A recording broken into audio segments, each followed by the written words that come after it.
All right, the appointed hour is upon us. Well, good afternoon, everyone, distinguished guests, faculty, staff, and most importantly, our students. So welcome to our culminating keynote speaker for the 2024 Future Warfighting Symposium. So before he comes out here, how's the symposium been so far? Yeah? Yeah, I got to tell you, so your questions during the panels and for our speakers have been on point, so please keep it up when the secretary comes out. He's right there, isn't he? He's literally right there. I'm going to finish real quick, sir. It is a distinct honor and privilege to introduce our next speaker, a United States Naval Academy graduate who has served our nation with distinction, both at sea and ashore. His educational background, including a master's degree from this institution, the United States Naval War College, coupled with his professional experiences as the first commanding officer of the destroyer USS Bulkeley, a White House fellow with the Office of Management and Budget, and in the private sector as the co-founder, president, and chief executive officer of SBG Technology Solutions, make him uniquely qualified to lead our Navy and Marine Corps in this dynamic time in our nation's history. So students, faculty, and staff, please give a warm Naval War College welcome to our 78th Secretary of the Navy, the Honorable Carlos del Toro.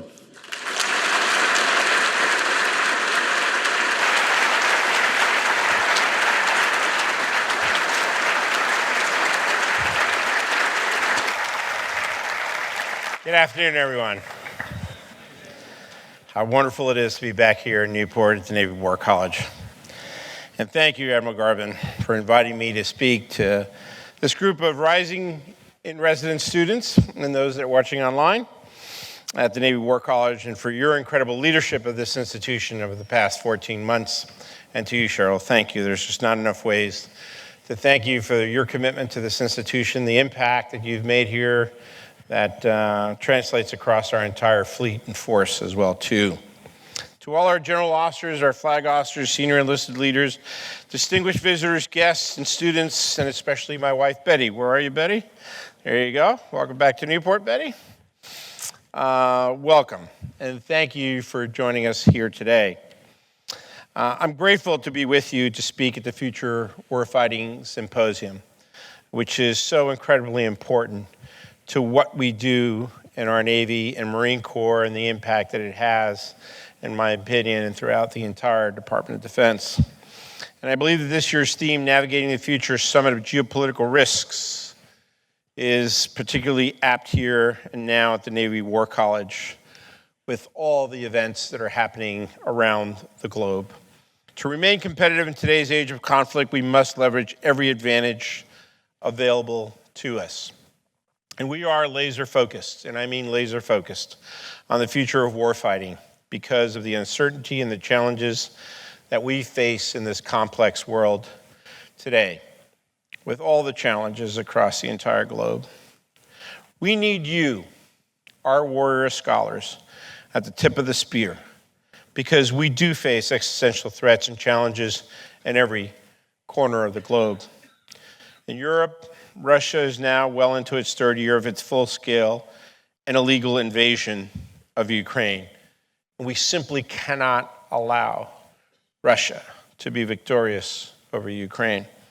We must do everything humanly possible to support them. Last month, we and our NATO allies gathered in Washington to reaffirm our commitment to our Ukrainian partners. Ukraine is fighting not just for their own liberty and freedom.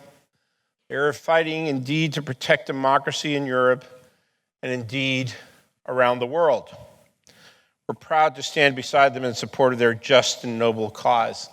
And I'm thankful to the Congress for finally approving the bills necessary to be able to continue to fund what they need to be successful on the battlefront.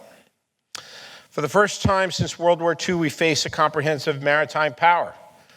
Our pacing challenge in the Indo-Pacific. China. The People's Republic of China continues to exert its excessive maritime claims through their Navy, Coast Guard, and maritime militia. And the PRC is observing lessons from the ongoing conflicts that are taking place in Europe and the Red Sea. There's no doubt in my mind that they're learning lessons and collaborating Iran, Russia, North Korea, and China. In the Red Sea and the Gulf of Aden, we continue working alongside our NATO allies and Middle East partners to protect innocent civilian mariners and commercial shipping against Iranian-aligned Houthi attacks. Immediately following the October 7th attacks in Israel, our Navy and Marine Corps were on station, a ready integrated force capable of responding to any threat. Our ships and aircraft deterred and defeated missiles and drones which threatened innocent maritime shipping. Carney, Mason, Gravely, Laboon, Hudner, Eisenhower. These ships' exemplary performance under fire calls back to their namesakes' warfighting legacies. And I was deeply honored to have visited just about every single one of them as they returned from their deployments, both myself and my wife, Betty, to personally thank those crew members. And I was just with the Air Wing just the day before yesterday in Oceana. To thank those crew members, those brave warriors, and to thank their families as well, too, for the sacrifices that they have made and continue to make.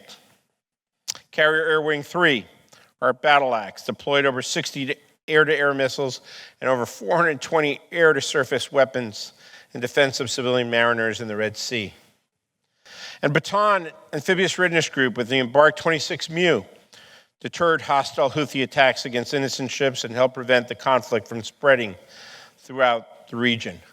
I have no doubt that the presence of the Bataan with the 26 MEU on it was indeed a deterrent factor from Hezbollah doing what it wanted to do and expanding the conflict further in the Middle East. These warfighters indeed earned the Navy Unit Commendation and Combat Action Ribbon that I awarded to them earlier this year. As I said earlier, my wife Betty and I had the honor and privilege to welcome the Eisenhower Carrier Strike Group in the Bataan ARG when they returned home this year. And again, seeing all those families and friends on the pier of our sailors and Marines underscored the integral role that families play in our armed services. We could not do this job without them. And because of their support, our Navy and Marine Corps team serves as a powerful testament of our nation's commitment to our allies and partners in Europe, the Middle East, and Indo-Pacific regions. And just like them, I want to thank all of you for your service to our Navy, to our Marine Corps, to our fellow services, to the service of our allies and partners around the globe. Your commitment and your family's commitment makes a real difference, a defining difference, I think, in terms of what we do respectively to protect our national security interests all around the globe. Last fall at Harvard University's John F. Kennedy School of Government, I announced my vision for a new maritime statecraft to prevail in an era of intense strategic competition. National maritime statecraft encompasses not only naval diplomacy and maritime competition, but a national, whole-of-government effort to build comprehensive U.S. and allied maritime power, both commercial and naval. Maritime statecraft depends not only on a strong Navy and Marine Corps, but also active engagements in areas of economic development, trade, education, science, innovation, and climate diplomacy to enable us to compete on a global scale. Now, a key tenet of maritime statecraft is the recognition, and it begins with this, that no great naval power has long endured without also being a commercial maritime power.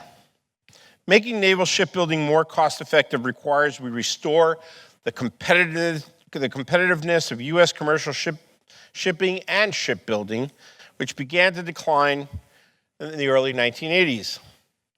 And this is why I have been working outside the lifelines of the Department of the Navy, meeting with cabinet leaders across the administration to build awareness and advocate that long-term solutions to many of the Navy's challenges require that we renew the health of our nation's broader sea power ecosystem. This past year, I drove the creation of the Government Shipbuilders Council, which brings us together with MARAD, Coast Guard, NOAA, and yes, even the United States Army. You could laugh at that, but it's real. They claim to have more ships than we do, but that's not true. But it's important to include all the stakeholders to tackle common challenges in ship construction and maintenance. We have capitalized and catalyzed multiple White House-led interagency processes on both naval and commercial shipbuilding, bringing together the National Security Council, National Economic Council, and departments across the entire executive branch. And my team is working with partners in Congress to reinvigorate existing but unfunded authorities and craft new initiatives to build and flag commercial ships in the United States again. We expect that these efforts will offer significant returns to naval shipbuilding and sea lift. And I know it's not going to be easy. Nothing ever is. But if we don't start, we'll never get there. So, in thinking about how to do this, yes, I put to bear all the lessons that I learned here as the Navy War College when I was a student here in 1986 to bring this to reality. Because this is indeed what we need to do if we're to turn the corner again in commercial shipbuilding. And maritime statecraft has indeed gone global. In February, I traveled to the Republic of Korea and Japan, where I met with top executives of some of the world's most technologically advanced and prolific dual-use commercial and naval shipyards. These companies are recognized leaders of the global shipbuilding industry, and their presence in the United States could indeed introduce new competitive dynamics, renowned innovation, and unrivaled industrial capacity within the domestic shipbuilding market. During each of these engagements, I brought to the table a simple yet profound opportunity and message. Invest in America. Invest in America. In June, Hanwha announced they had reached an agreement to purchase the Philadelphia shipyard. Hanwha's intent is to expand the yard's facilities, update its technology, double the size of its workforce, and quadruple the output to compete for both commercial and naval shipbuilding contracts. And I am hopeful that Hanwha will be just the first of many world-class shipbuilders that also come to the United States and take part in our country's maritime renaissance. Maritime statecraft is a means, and maritime dominance is the actual ends. Tomorrow marks my third anniversary year as Secretary of the Navy, and it has been the honor of my life to serve alongside the nearly 1 million sailors, Marines, and civilians in the Department of the Navy who serve our great nation. When I first came into the office, I laid out my vision for the Department of the Navy through 3 enduring priorities. They are strengthening our maritime dominance, building a culture of warfighting excellence, and third, enhancing strategic partnerships around the globe with our allies and partners, with academia, and with the private industry. These priorities served as the basis for all that we do in the Department of the Navy. To fight and decisively win our nation's wars and conflicts, we cannot rely on merely maintaining our sea power. We must indeed strengthen our maritime dominance. While we work to expand our shipbuilding capacity, we're also focusing significant attention on innovations that will make our current fleet that much more formidable. This is why I have prioritized fielding the Transportable Rearming Mechanism, TRAM, which will provide our surface combatants with a game-changing capability to reload their vertical launch systems while underway in open ocean. And I cannot begin to tell you how excited I am about this transformative technology. TRAM offers us an achievable near-term deterrent that will disrupt the strategic calculus of those who would do us harm. Last month, Naval Surface Warfare Center, Port Hueneme Division, successfully conducted the first land-based demonstration of TRAM, a key milestone leading up to the at-sea demonstration, which I've directed to take place just this fall. We're moving at a rapid scale to get there. We have the best engineers in the Navy making this capability real. I am incredibly proud of that team for their efforts to meet the aggressive timeline that I have set to field TRAM across the entire fleet. No longer will our warships need to withdraw from combat for extended periods to reload in port, as we have had to do in the Red Sea. Our surface force has proved itself in battle in the Red Sea, but by enabling our combatants to refill their magazines underway, TRAM offers us a powerful near-term deterrent that will disrupt the strategic calculus of those who would do us harm. And think about the impact that TRAM will have on our fleet, particularly in the Pacific, should we be ever called to conflict in the Pacific. And next week, we will take another logistical innovation to sea, the Modular Console Adopter Kit, or MCAC. Will enable commercial tankers to help sustain our fleet in forward areas. And it can be installed on any tanker in the world in just 36 hours. By leveraging our advantage in connected underway replenishment, these advances effectively increase the size and combat power of our fleet, a prospect that should give any would-be aggressor pause. This is what strengthening maritime looks like. And being the dominant Navy that we are, we have not stopped there. We continue to use emerging and next-generation technologies to further our warfighting superiority. The hybrid fleet is no longer simply a concept. It is today a reality. Shortly I took over office as Secretary of the Navy, we launched Task Force 59 within my first month. And over a year ago, it reached full operation capability. The work accomplished by Task Force 59 and the 5th Fleet, in concert with our allies and partners in the region, have laid the groundwork for future unmanned operations around the globe, including as an integrated crewed and uncrewed force in 4th and 7th Fleet. And I'm extremely proud of the exercises that we've already conducted in both the 4th and the 7th Fleet to prove out this concept of operations. And just as the Navy and Marine Corps protect sea lines of communications and commerce, we also protect the cyber domain to contest malicious cyber actors. Last year, I released the first ever Department of the Navy cyber strategy, which outlined my priorities, our priorities. We must project power in and through cyberspace.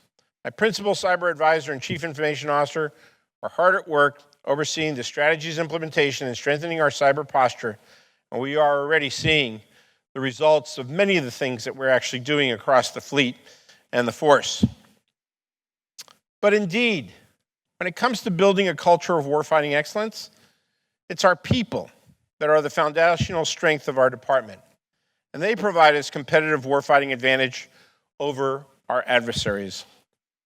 Our priority of building a culture of warfighting excellence is founded on a strong leadership that is rooted in treating each other with dignity and respect, creating an environment in which our sailors and Marines can realize their inherent potential. It includes not only taking care of our people, but also maximizing educational opportunities, cultivating research, development, science, and technology. I can't tell you how important this is. Just this morning, I met with over 600 of our OCS graduates and many of the other officer candidates here in Newport. And that was the message I sent to them. I said, the investments that we're making in their training is paying off dividends. We have been making massive investments over the past 2 decades that I am convinced is the difference that's taken place in the Red Sea today, and being able to successfully deter the attacks that we've had.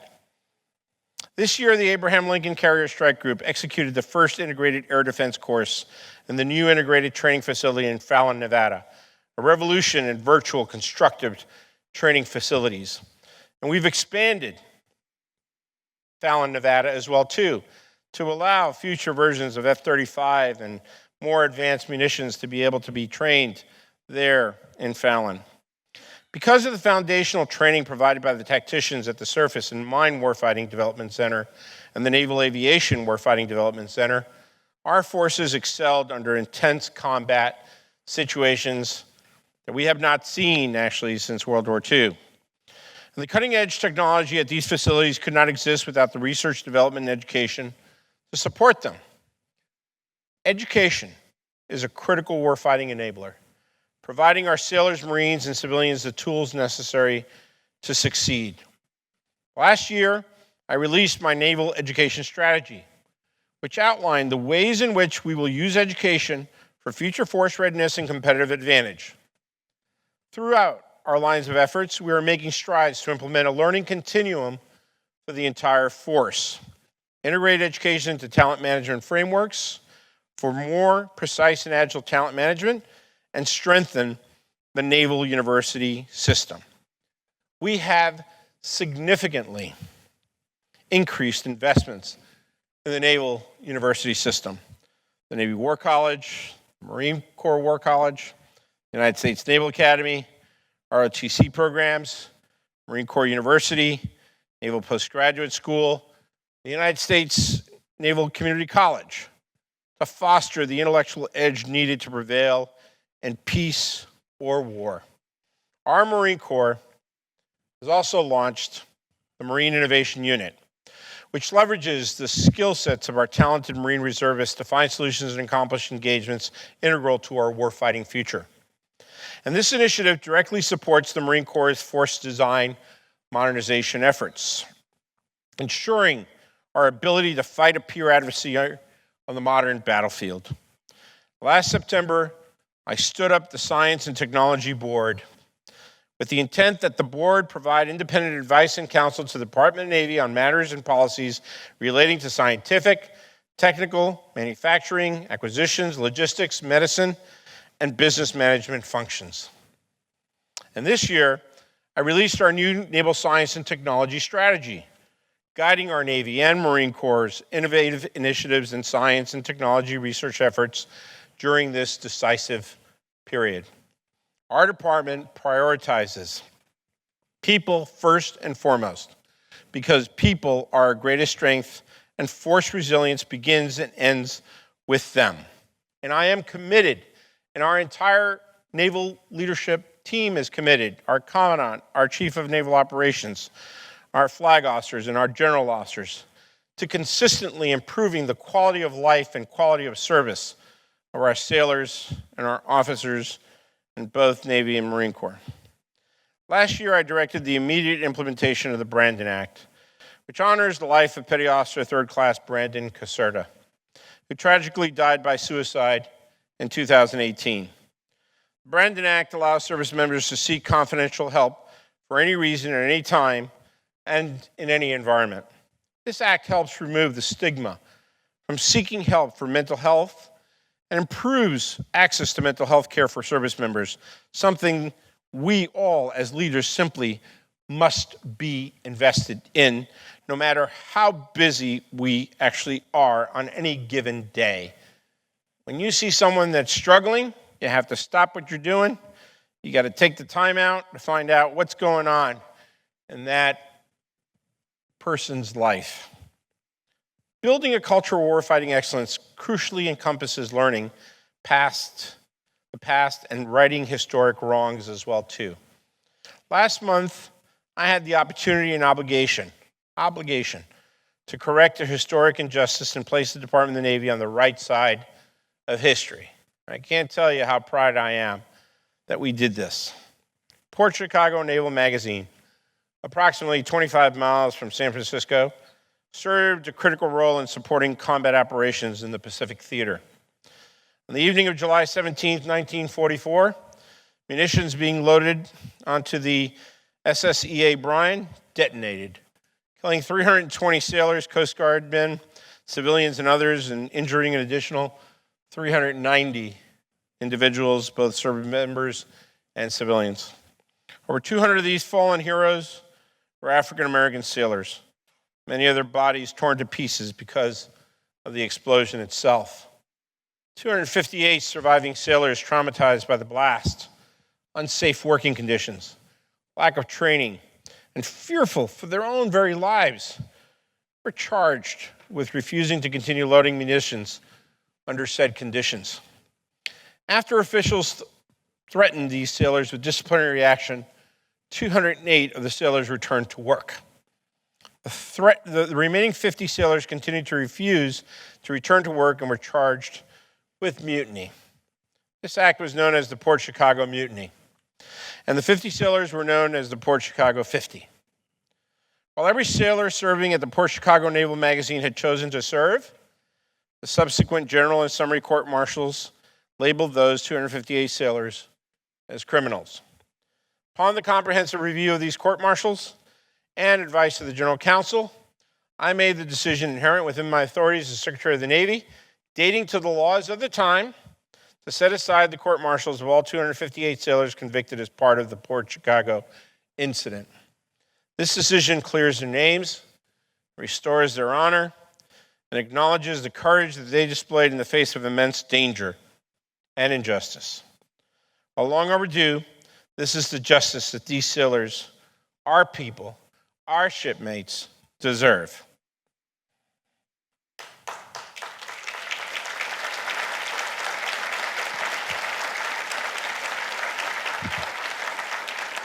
Our sailors and Marines must always come first.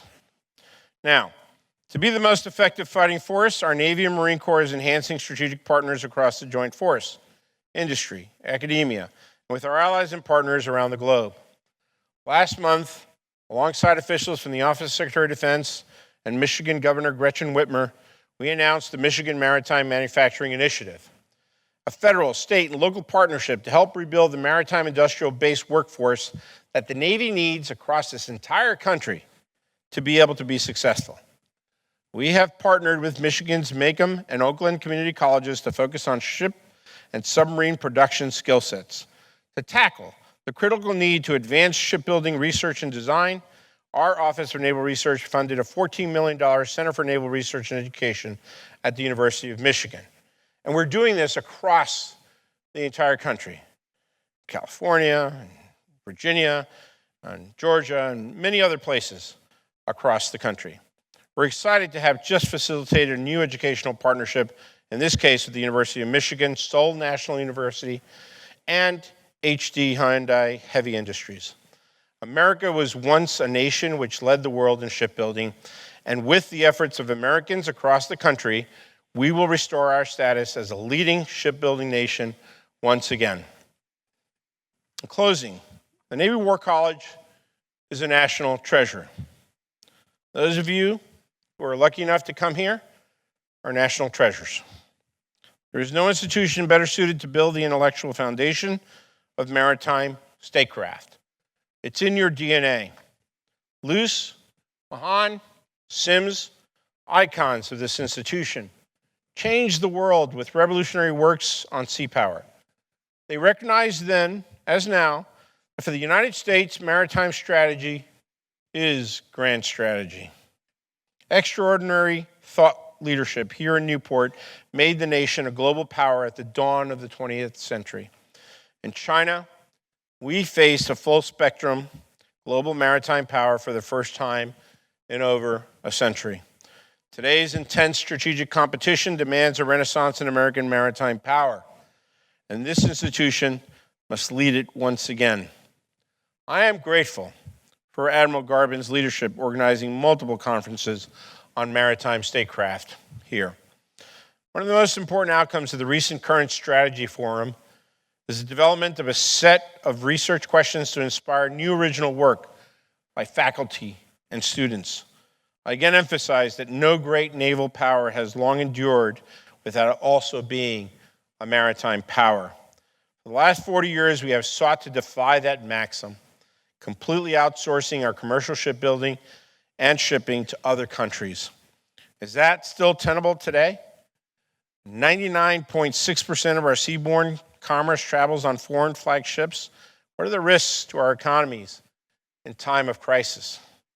All of you in this audience today have a tremendous opportunity to lead the way on groundbreaking research that we need to guide our actions and policies.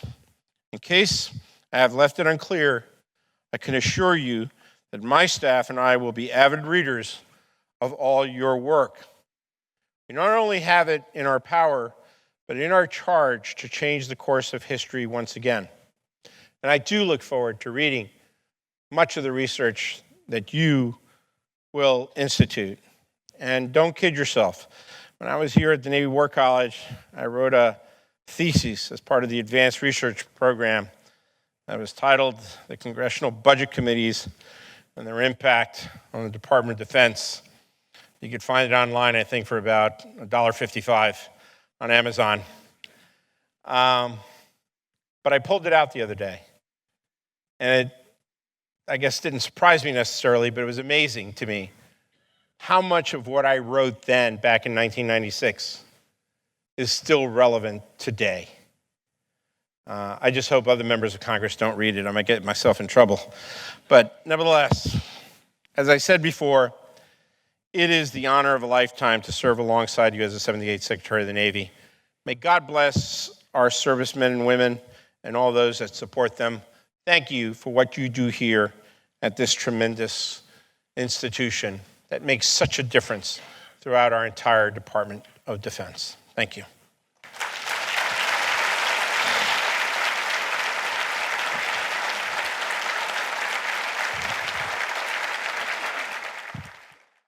Well, again, it's been an honor for me to share a little bit of what I learned while I went here. I did graduate with honors, by the way, I just want to say. I struggled at the academy, had some issues at the Navy Postgraduate School, got through there, but I finally graduated with honors from this fine institution. And I always say that it was here that I truly learned how to write well and how to think. And, you know, that's what matters. So I wish you all success in your own careers. If you see me out there in the fleet, in the forest, or around the globe, please don't hesitate to come up. I do selfies as well, too. But thank you, Admiral, for your extraordinary leadership. I know that we'll say more words tomorrow, but thank you for your extraordinary leadership. Thank you, sir. How about a round of applause for our 78th Secretary of the Navy? Thank you, sir. Okay. Yes, sir. Attention on deck. Thank you.